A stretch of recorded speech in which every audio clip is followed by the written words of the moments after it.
कार्तिक मास के कथा में प्रवेश करते हैं। 13वां अध्याय में प्रवेश करते हैं। इतनी कथा सुनकर के राजा पृथु ने कहा, हे महाराज, भगवान की पूजा का मातम कहिए। तो नारद जी कहने लगे कि हे राजन, जो हंसी में भी भगवान का पूजन करता है वह भी परम पद को प्राप्त हो जाता है। फिर यदि कोई श्रद्धा से करे तो फिर उसका कहना ही क्या है। तो मैं एक पुराण इतिहास सुनाता हूँ। कलिंद पर्वत पर सबसे बसे हुए दीगपुर नाम का में बड़ा धर्मात्मा और गौ भक्त ब्राह्मण एक राजा रहता था। वो प्रजा का पुत्र के समान पालन करने वाला था, लेकिन उसका एक पुत्र था, बड़ा दुष्ट था, जुआरी था, मद पीने वाला था, पर स्त्रीगामी था। तो अपने छल कपट से ब्राह्मणों की स्त्रियों के विचार करने से नहीं चूकता। राजा ने उसका हाल देखकर उसको बहुत ताड़ना दी, पर वह किसी तरह नहीं माना। एक समय गेंद खेलते खेलते राजकुमार की गेंद राजमहल में छोटी रानी के पास चली गई। रानी ने राजपुत्र को देखकर काम के वशीभूत होकर के बार बार राजकुमार को बुलाने लगी। उस धूर्त राजकुमार ने अपनी विमाता मौसी के पास जाकर उसके साथ वो किया। जब राजा को इस बात का मालूम हुआ, पता लगा, तो उसे राजकुमार को देश निकाला कर दिया। पुत्र भाव से मारा नहीं, धूमकेतु शहर से बाहर जाकर वन में रहने लगा, मांस खाने लगा, मदरा पीने लगा, चोरी करने लगा, ये सारे कर्म करने लग गया। नित्य ही लगा रहता। रात को आकर के वेश्या के घर में रहता और चोरी आदि से द्रव्य लाता हुआ वेश्या को दे देता। ऐसे ही फिरते फिरते एक समय वह श्रीधाम वृंदावन में पहुंच गया। वृंदावन में गया तो कार्तिक का महीना था। एक समय सिंधु देश का रहने वाला सत्यव्रत नाम का ब्राह्मण विष्णु का भक्त था। वो अपना घर बार छोड़ करके कार्तिक मास में भगवान की पूजा के लिए वृंदावन आया। भगवान का पूजन करता था। तीसरे दिन कुछ भी कंदमूल फल खा लेता था।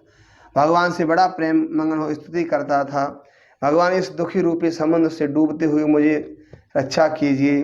जैसे आपने कुबेर के पुत्र को नलकूबर मणिग्रीव की रक्षा करी है, उनको वृक्ष योनि से छुड़ाया है, वैसे ही हमको भी इस भवसागर से पार लगाइए। तुम्हें नमस्कार है। गोपाल स्वरूप यशोदा के उखल से बांधे जाने वाले माता के डर से राधा सहित आपको मेरा नमस्कार है। इस प्रकार भगवान की स्तुति करता हुआ प्रेम में लीन होकर रोने लगा। देवयोग से वहाँ पर धूमकेतु उस ब्राह्मण के ये सब कौतुक देखता रहा। जब रात्रि हुई तो घर आया तो दिन में जो कुछ ब्राह्मण ने कर्म किया था वह हंसी में वेश्या को सुनाने लगा। वो अपनी पत्नी वेश्या को जाकर सुनाने लगा।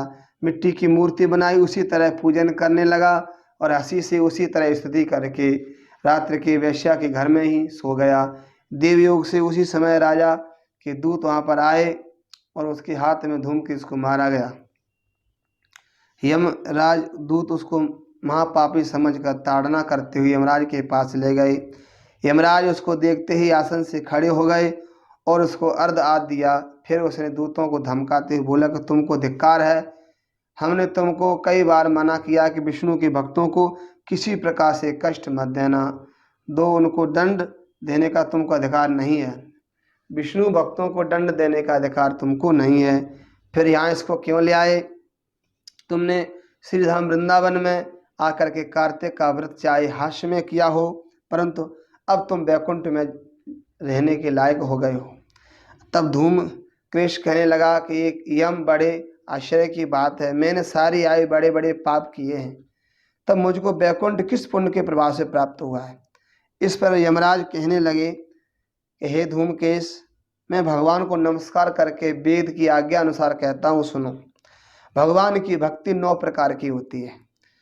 उनकी कथा सुनने से राजा परीक्षित, कीर्तन से सुखदेव जी, स्मरण से प्रहलाद और पाद से सेवा से लक्ष्मी जी, पूजन से पृथु, बंदन करने से अक्रूर जी, दास भाव से सुग्रीव हनुमान जी और मित्र भाव से अर्जुन, आत्मनिवेदन से बलि, जिस प्रकार से परम पद को प्राप्त करे हैं, उसी तरह तुमने भी चाहे हास्य भाव से हो, किसी प्रकार से भगवान की पूजा करी, मगर फिर भी तुम स्वर्ग के अधिकारी हो गए हो।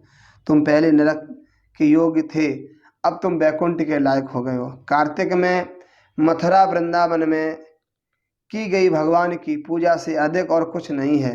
जहाँ सालग्राम भगवान, वहीं गंडकी आदि नदियाँ, सब तीर्थ धूम के से कहने लगे यमराज सब नदियों को छोड़ करके भगवान गंडकी नदी को कैसे प्राप्त हुए, सो यह संदेह दूर कीजिए। यमराज कहने लगे कि किसी कलम में वेदसरा ऋषि सब लोगों को हित करने की गंगा तट पर तपस्या कर रहे थे। अपने अति रमणीक स्थान में उन्हें उग्र तपस्या से इंद्र को बड़ा भय हुआ। उनकी तपस्या भंग करने के लिए मंजू घोषा नाम देव कन्या उनके आश्रम में भेजा। मंजू घोषा गेंद खेलती हुई सारे वन को शोभायमान करती हुई वहाँ पहुँच गई। वह अपने रूप और यौवन को दिखाती हुई मुनि के मन को लुभाने लगी, अनेक प्रकार के हाव भाव दिखाने लगी। जब मंजू घोष ने ऋषि के पैरों को स्पर्श किया तो मुनि ने रोमांचित खड़े हो गए। उसी समय मंजू घोषा ने मुनि को अपने वश में जानकर गले में अपनी भुजाएं डाल दी। तब वेदसरा ऋषि ने क्रोधपूर्वक लाल नेत्र मंजू घोषा को श्राप दिया कि तुम इसे मुझे इस संसार समुद्र में डालने को तो ही जो सो जाकर नदी हो जाओ।